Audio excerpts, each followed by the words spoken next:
Let's focus on a word that's all about setting goals and intentions. Aim. It refers to the purpose or goal behind an action or decision. Imagine a project designed to tackle environmental issues.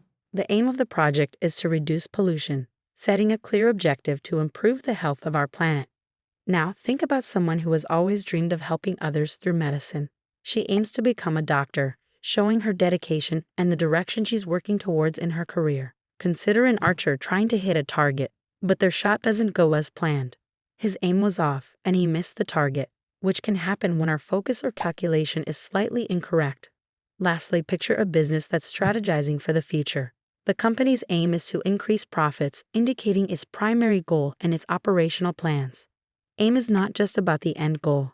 It's about the intention and direction that guide our actions and decisions. If you're interested in learning more about setting aims and pursuing goals with intention, don't forget to subscribe, like, and share.